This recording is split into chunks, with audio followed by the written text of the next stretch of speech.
So, little information about our speaker today, although he is quintessentially the person that needs no introduction. Dr. Gordon Kristensen is a practicing prosthodontist in Provo, Utah. His educational credentials include DDS from USC, University of Washington MSD, and PhD from University of Denver, and as well as several honorary degrees that he's received. He's a diplomat of the American Board of Prosthodontics and a diplomat of the ICOI. But we all know him because of his prolific teaching and writing as the founder and CEO of Practical Clinical Courses and the CEO of the nonprofit Gordon J. Kristensen Clinicians Report, which used to be called the CRA newsletter. Dr. Kristensen and his wife, Dr. Rella Kristensen, have been conducting research in many areas of dentistry since 1976, and they have published their findings to the profession in the Clinicians Report. So much valuable information that they have provided to us. His topic today, infection control and personal protective equipment after COVID-19, it's a critical topic. How do we keep patients healthy? How do we protect ourselves and our staff now? And even more so when we recover from this business interruption and get back to full-time practice. Gordon, thank you so much for joining us today, and I'm going to turn it over to you now. This is not my favorite topic. I'd a lot rather be talking about Glidewell Bruxer and all the cements to glue it on, since they fall off occasionally, but that's not what you want. Where does my knowledge come from? All of these 50 people. And that is the CR Foundation, Track Research and Practical Clinical Courses. We're in Provo, Utah. Most of you know. Many of you have been here, and we invite you to come. My wife, Dr. Rella Kristensen, right there, ran the whole thing for 27 years. I've had it up now to 46 years. We've somehow survived. We're nonprofit.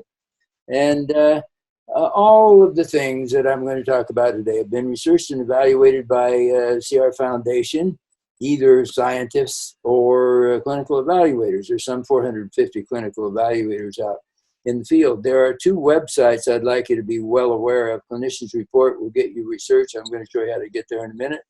And PCC Dental will get you our educational information. Study Club goes internationally to hundreds of dentists every day. Every day they can pull it up. It comes out once a week, 50 times. Well, infection control, wow.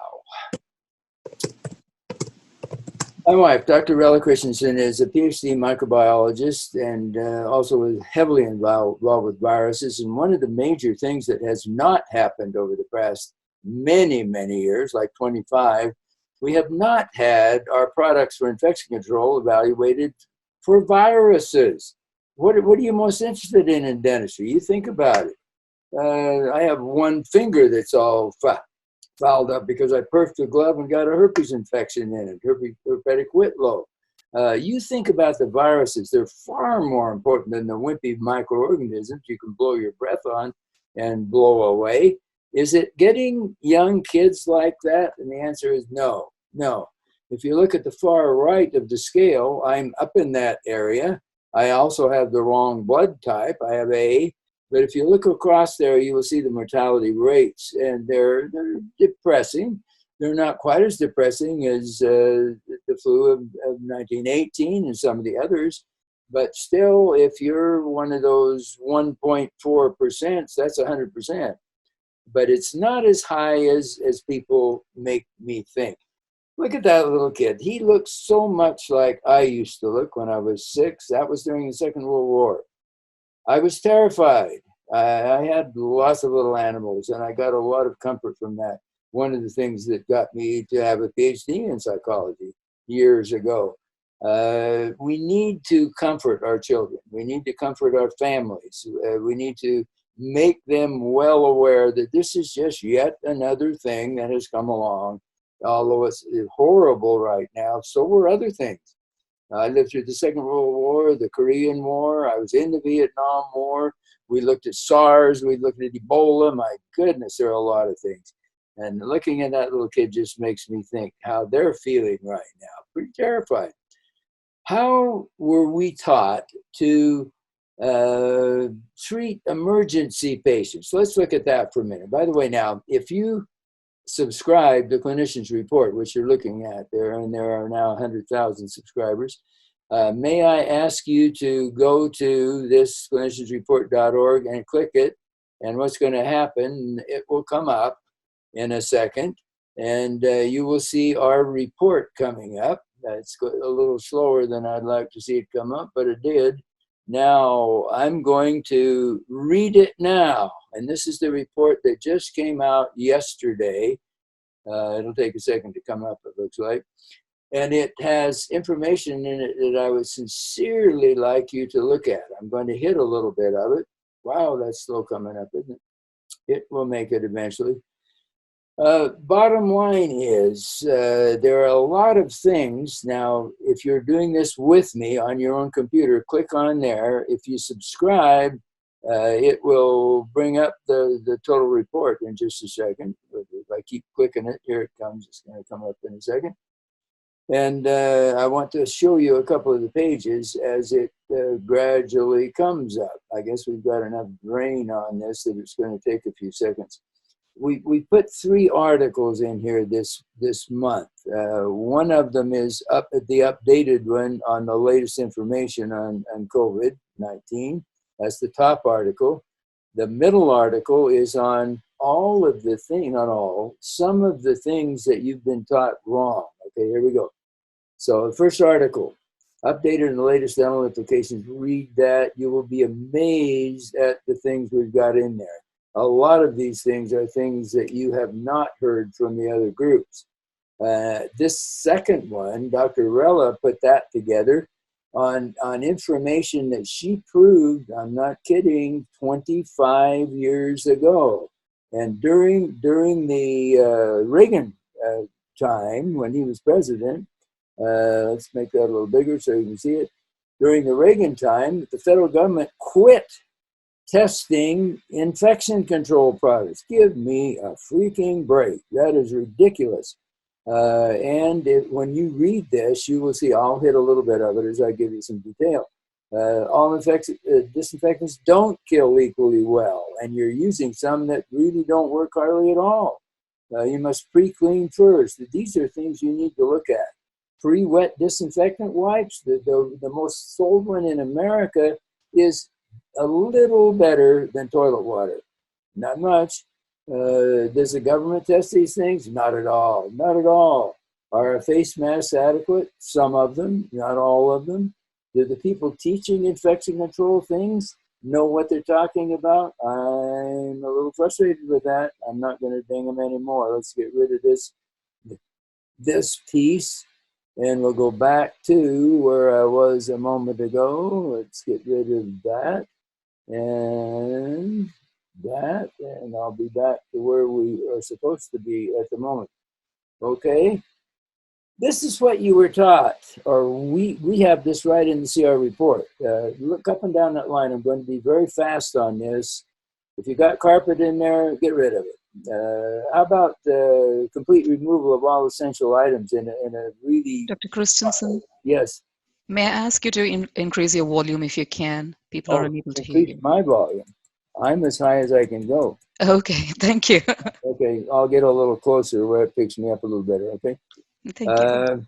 These are the things that we're supposed to be doing for emergency patients right now. And I'm not going to read them. You look them over.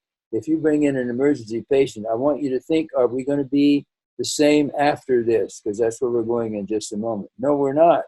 We're going to eliminate a lot of those things. Most of those things, other than carpet, you will not do. Now, what about this one? Prepare the operatory. We're not going to change our clothes. I hope you know these things because they basically have been proven. Look at that. China avoided infecting imported healthcare workers with no skin exposed. You're taught that, but you know, I'll bet not more than 2 or 3% of you are doing what CDC says right now. We're going to look at that in a minute. Have adequate personal protective equipment. And I'll bet now I'm talking maybe 20% will have that. We've got a long ways to go. And you're not going to do the bottom one. How about this one? Diagnosis and treatment. I'm going to give you quite a bit on that in just a few minutes. The dentist and the assistant with full personal protective equipment, we're not going to do that when it gets over. Look up and down the line. You'll do about half of those. And then after the treatment, let's see where we are there. Do you know, I would suspect that's not even done in 50% of dental practices. I hate to say things like that, but we know it's true.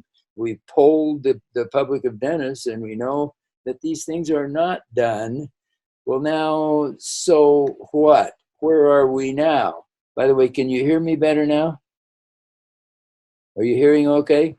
It's very good, Dr. Christensen. Thank you so much. Okay, Appreciate it. Now where are we going? Let's look. Let's look at where we're going. Clinical attire. I'll bet of the many people you have watching this, that 95% are wearing scrubs. Do you know what scrubs are? They're the underwear of a general surgeon. They have nothing to do with infection control, period. There's what CDC suggests. I hate it, but I use it because my wife's an infection control nut, and that is the actual CDC requirement. Long sleeves, high neck, thigh length, so it covers over your lap, and that is actually one you can get. I'm not selling you anything. I'm just telling you where to go for these things. Notice how the gloves, most of the gloves we have won't even go over the cuff of one of these coats that you're supposed to be wearing. In other words, I'm telling you a lot of stuff that really will change soon, because we've now got the message. There are disposable gowns, and they're not that expensive. I'll show you a picture of me in a non-disposable gown. That's the one I just showed you. All I'm lacking there is the mask. And you can see when I sit down, that's going to go over my lap. Do I like it? No, I hate it. But in the meantime, that's the requirement.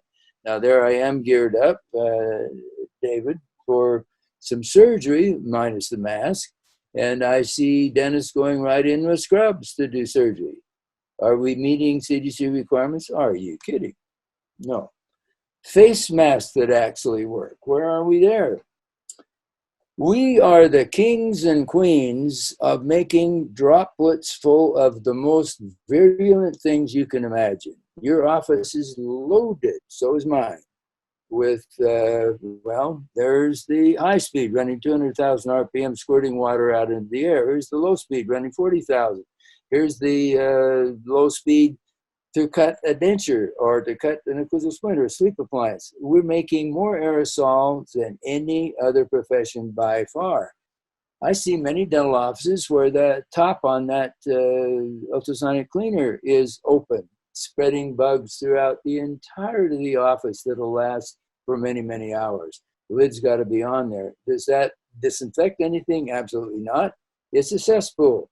So that's got to be sterilized after that, has it not? By the way, while I'm looking at that, there's a little soap dispenser that avoids you having to touch anything with your hands. We'll get to a little bit more in a minute. What does that thing do? Oh, wow. The aerosol created by that is beyond belief. If you could see it, you would be appalled. And what about a face mask? Alpha Protec has been proven clear since the Second World War. There are at least 10 versions. That's the ear version. I don't like the ear version. I look like Dumbo pretty fast. But that is sealed tightly over the nose and around the periphery. Most of the face masks that you find in the various catalogs from Schein and Patterson, Benko and Burkhardt and the rest of them are ineffective. There are only a few, this being right on the top of those that are most protective. Alpha Protec. Now, if you're treating a suspect patient or you're treating a patient with an emergency now, the N95 mask from the same company is excellent. You notice how that bows out in the front where it cannot get to touch the mouth. Surface disinfection. Think about this one with me for a second.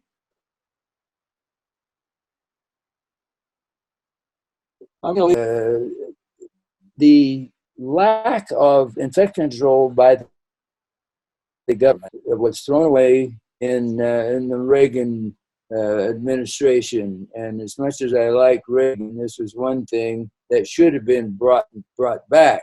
It's never come back. Now the infection control companies test their own products, like the wolf in the chicken house. I think you got that little analogy. They test their own. They send them in and EPA registers them. Do they test them? No. Does FDA? No. Who tests them? Nobody but the company. I want you to ponder that just 1 second. In testing these things, Dr. Rella, who's head of our microbiology department, has recently tested, that was 3 years ago, the various popular products on the market. If they met the challenge of poliovirus, which is a hard to kill, not, well, viruses are not alive, hard to do to kill the organisms that will, and we're using TB there, tuberculosis and polio are what should be used. Are they used now by any of these agencies? I'm afraid not.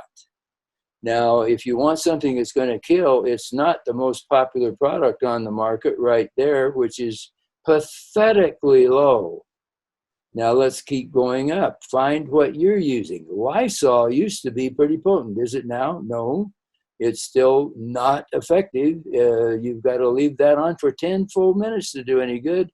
You've treated the whole next patient. There were only 2 products in this latest study that actually killed, deactivated the virus and killed the organism, the tuberculosis, which is a waxy organism, BioSurf and Germ Extra.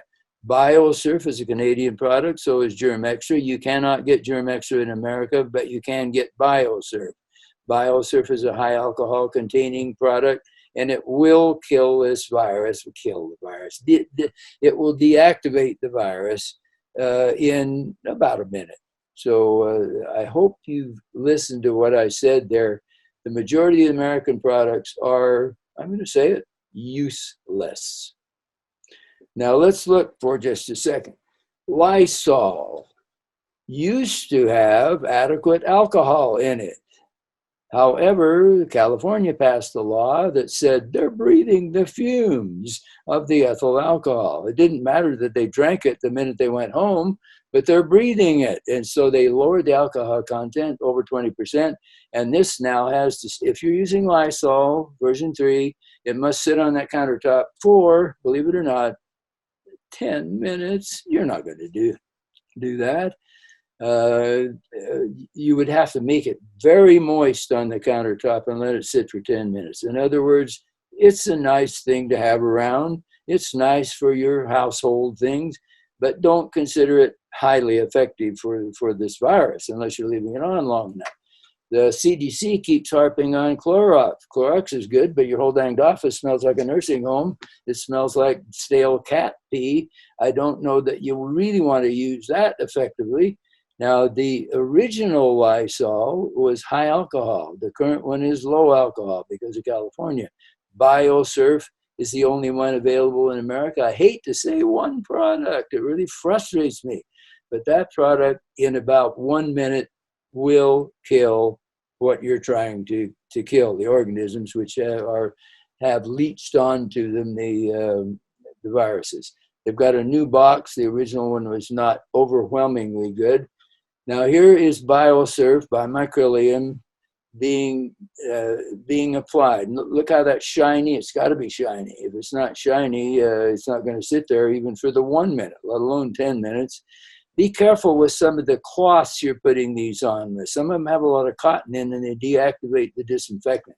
So this Microlium cloth, lay cloth, will not deactivate it. So something very, very important, I haven't said it yet, is you've been taught to wipe off the debris on a countertop with anything, and then re-wipe it with a disinfectant. Wrong, wrong, wrong, wrong. You should make the cloth wet and wipe off the debris with that cloth. Then subsequently do another clean cloth with the disinfectant on it. Otherwise, you spread that junk all over the whole countertop rather than disinfecting it when you're wiping it off and then repeating it and then finally taking a dry one and cleaning up the residue. Oh, wow. We've been doing more and more observation and research on air purifiers, and many of you are living in states where they're even requiring HEPA filters now. Cascade is one of the better ones. Just as an example, you can go on the internet and you can find innumerable companies stating how wonderful they are. Be careful. You and I live in the dirtiest environment of all professions, even worse than, are you ready, sewer workers. We basically have aerosols that carry about every living thing you can imagine. We need to have filters. That's the exact one I have in our office. Look at that company and others to see what might fit your operatories and get it as soon as you can. Obviously, my wife is more concerned than others, but we have a fairly sizable home, and I'm sure we've got at least 5 air purifiers in there, and every time we clean them out, which is frequently, you would not believe what's on them. That's the house. Think of the operatories. This one's almost hopeless. Almost hopeless. Glidewell, you know that. Here's a little clip, if I can get it to play here. This is me. One of the most contaminated locations in many dental offices is the resin polishing lathe. Some dentists put the pumice in there when they start practice and take it out 30 years later when they retire. Unbelievable. The following technique is suggested to reduce the infection control challenge when polishing resin used for dentures, splints, orthodontic appliances, and other resin items. Place house. You won't like this now, but I don't know what better to tell you. I've really tried. I am a prosthodontist, and I do a lot of procedures that are just filthy. You know it as well as I. Well, you think about what's in your in your pot there. I'll bet organisms from the last many years. You won't like this, but it works. Fold aluminum foil in the bottom of the polishing pan, as you can see. Use heat-sterilized cloth wheels. Place flour pumice or a good product, Quick Mix Dazzle PS, in the polishing pan with appropriate amount of water. And unfortunately, I don't have anything better to say, change for every patient. Laboratory infection control can be acceptable. The many laboratory items that are used for finishing and polishing and other tasks have varied infection control needs. Many crowns or removable prostheses are brought to the clinical lab directly from the patient's mouth, and they contain the same contamination as was present in the clinical site. If any item has oral contamination on it, the same infection control considerations apply as they did for the clinical environment. Care must be taken to keep the laboratory as low in contamination as possible. Good luck. I really mean that. You think about it. When I was really practicing, I'm part-time now, but when I was really practicing, I'd see somewhere between 20 and 70 patients a day, including the staff. Try to do that on every one of those. Staff have to be involved. Well, gloves. Wow. I wonder where that custom originated. I have no idea. I was running a visitor center for my church in Southern California for several years. I was asked to do that. I was doing dentistry on the side, and we had about 1,000 patients a day. When the day was over, I would not even touch my right hand. You know, you got a moist hand, you've got a dry hand, you've got a hand that's got beavers hanging on it. We ought to eliminate that. If I showed you what kissing passes, you wouldn't even want to know about it. It's multi-billions of organisms in one kiss. Well, are you doing that? I counted the other day how many things I touched from the time I got up till the time I got to the office. It was 25 different touches of various things. You think about it. Every one of those has got from somebody else on it. Think about it. And how about that? A lot of you are still using a little container that you squirt the juice onto your hands and wash it. Get some foot controls. And now what about this? We all get a cut. That's my hand. And you all know Loctite or any other super glue. This came from the Vietnam War, and I was in that ordeal. A little bit of that will last several washings, and you're not contaminating yourself. I would strongly suggest putting chlorhexidine on there before. And what about your paper towels? I hope it's paper. It's hard to do enough towels, cloth, to satisfy. Take that thing, you've seen these again and again and again. Swipe it, and what happens? The towel falls out, and all you do is rip it off. There's so many ways to overcome some of these things. There's a soap dispenser on the left. Here's the towel dispenser. I've just eliminated a lot of stuff. Oh, gloves. Let's look for a second.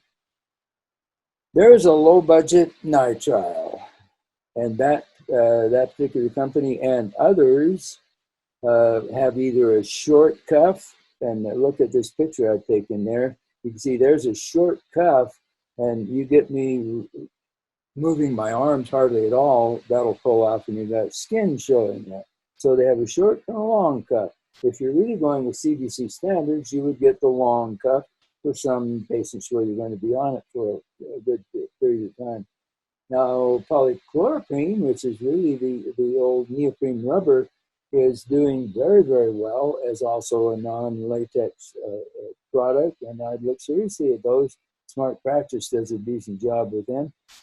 And now, David and myself and others may be doing implants. I've been placing implants for 37 years now, and I'd strongly suggest you don't use the exam gloves for your surgical procedures. I've been to Malaysia a few times, and that's where most of your gloves are made. And do I even have to say anything? We've found ants in them. We've found cockroaches in them. We've found pinholes in them. If you're gonna let some blood, you better look very seriously at some non-latex surgical gloves. They're a lot more expensive. I don't have to tell you that. 30 cents to $4.50 per glove, where you're down clear at a nickel if you're into exam gloves. Exam gloves, they're better than nothing, but that's about all. Now, we made a video, oh my goodness, we keep 70 videos active at all times, and when they're out of date, we abolish them. I would suggest that one will give you a reasonable idea about the meeting the CDC standards and not just spending your entire day, every day doing infection control. I hate to criticize the government, but if you did everything they said, that's about all you would do every day. So there has to be some reasoning of when to do something and when not to do something. By the way, we have 2 virtual courses coming up later in this week. There's the 2020 Clinicians Report Update, which is now have changed every year. That'll, if you're interested at all, we're doing all our stuff is virtual now. There are your numbers, call it. And then if you really want to hear about infection control, Dr. Rella, my wife, has a 3-hour virtual course this Saturday, returning to practice. It'll be 3 hours, and there are the numbers where you can get into that. We already have hundreds signed up for it, so that's going to be a neat program. Now, what other changes can we expect in the 2 or 3 minutes I've got left? We're going to see a major increase in our respect for infection control policies. I'll bet many of you did not think we would ever have this big of a mess that we're in right now. I think many dentists will be eager to go drive a cab if they don't want to do all this. But other than that, they're going to have to change, because these kinds of things should have been anticipated by the federal government many, many years ago. They dropped the ball completely, and I will say it. and the previous administrations. We got to look seriously at why they did not fund this kind of thing. We've got enough bombs to kill everybody in the world, but we do not have enough infection control products to satisfy our needs. Increased government involvement will happen. Greater involvement for online uses in all aspects of life. You've already seen that. And David mentioned how he's meeting with his staff. I don't know how many Zooms I'll do this week, but at least it's a half a dozen. You're going to see that happen. Businesses will have far more online traffic and sales. They're already doing that. Look at what's happened to Amazon. Increase in telehealth services in dentistry and other parts of medicine.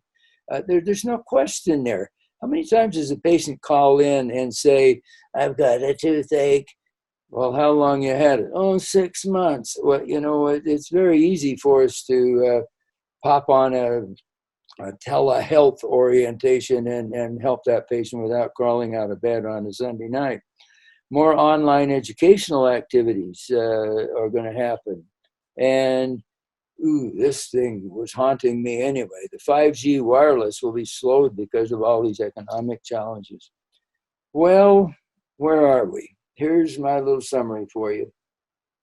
And that red, I really mean that red. COVID-19 is here making all of us rethink. You think how many things in your office, my office, I don't really like what I'm talking about. I'll be candid with you. I can remember times before gloves when I could actually look at my fingers and tell Mrs. Jones, blue impression material, you know, silver nitrate. Ooh, that finger, I remember that patient. You know, we've come a long ways, but we're not even close to being there. That second bullet is singularly important. You look at those, it's available to you, go into the federal government and find the CDC recommendations, and you'll find, I'll bet, 9/10 of you are only adhering to about half of them. Only you can make these decisions relative to infection control. There are some obvious weaknesses in most practices. Our most recent video on infection control is right there, 2452 that I showed you. And then you and I have to sit down with the staff and figure out, what are we negligent on? What can we take from the recommendations for suspect patients and apply without sapping our entire life? There are a couple of websites for you. We'd love to have you get involved with the stuff we do. And I congratulate Glidewell for putting these together. I congratulate Glidewell for changing the entire profession with their Buxer. We have done a lot of research with them. We are very grateful to what am I going to say, empathetic orientation that Jim Glidewell had to make what my wife calls the people's crown, like the people's car. They've done an unbelievable job to make dentistry more affordable for the general public, and we are a health profession. If I wanted to make money, I'd go sell marijuana or something else. But in the meantime, we are a health profession, and we make a very decent living, and we serve billions of people. On the other hand, we need to upgrade a little bit. Thanks for the opportunity to talk to you for a minute. Thank you so much, Dr. Christensen. So much great information. You really covered the whole breadth of this very important topic. I have 134 questions for you. I don't think we're going to get to them, but I tried to put them into categories, and I'll ask you maybe 3 questions of a more general kind of category. So you made it very clear that we need to change in the post-COVID-19 world. No question. And you also talked about air filtration systems. Is this something that's going to be the standard in dental offices? Will we need some kind of air filtration system? Will it need to be medical grade? The state of Pennsylvania actually edicted that, and then they had to back up because nobody's got it. I think eventually. Now we have one of Rella's operatories, my wife's, has a HEPA filter in it. We have to do that when we're doing any microbiologic examination or any DNA analysis. We do our own DNA analysis for many of the products. You have to have a HEPA filter. The aerosols at a dental operatory are hours settling. And the particulate matter that comes from cutting out an old amalgam or whatever, which everybody does almost every day. Yeah. Well, it will become standard. I don't think it's too long either. Okay. And what about these N95 masks, these much better filtering masks? Is this going to be the standard? Is this something that we're all going to have to?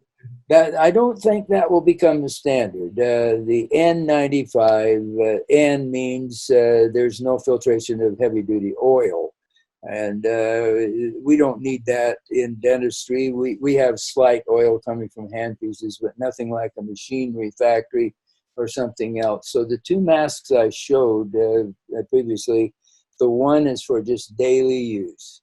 And then the second one, the N95, would be somebody you know is suspect. All of you listening to this will remember when HIV/AIDS came on and we were double gloving and going through all kinds of things. For the typical patient, no.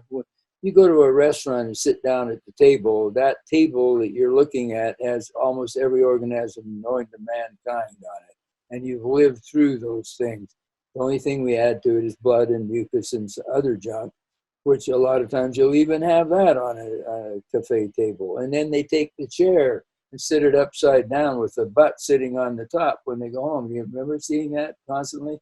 It's ridiculous. We live through constant organisms, so don't get overly whipped up, but let's get better than we are. Thank you. Thank you. On the general topic of PPE, you know, we've all heard about the incredible shortages. We're experiencing the shortages in this type of equipment. When we're ready to get ramped up, I know you have so many contacts within the industry. Do you think that these products are going to be available for dentists to purchase and to use at the new level that we're going to be using them? No question at all. The companies are gearing up. A lot of the companies are changing from what they originally did, while the automobile manufacturers and so forth, to, it was just like during the Second World War when cars turned into tanks and so forth. There are a lot of industries that can make what we need, the respirators and the entirety of infection control products. Great, great. Okay, one final question, and the question came from someone that participates in dental missions. And, you know, he's in a situation where they put 40 chairs in an enclosed space. And even a lot of us have offices that are sort of an open design where the treatment areas are not confined. Is that on the way out? Do we need to start confining our treatment? I was in I was in India now. Susmitha, don't be offended by what I'm saying.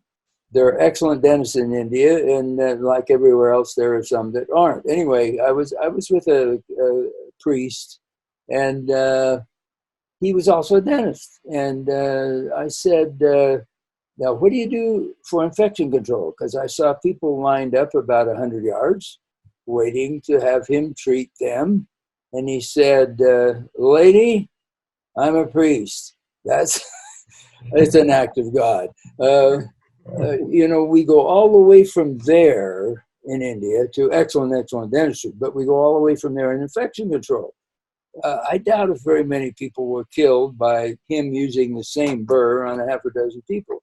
But on the other hand, yes, there will be a few percent that will.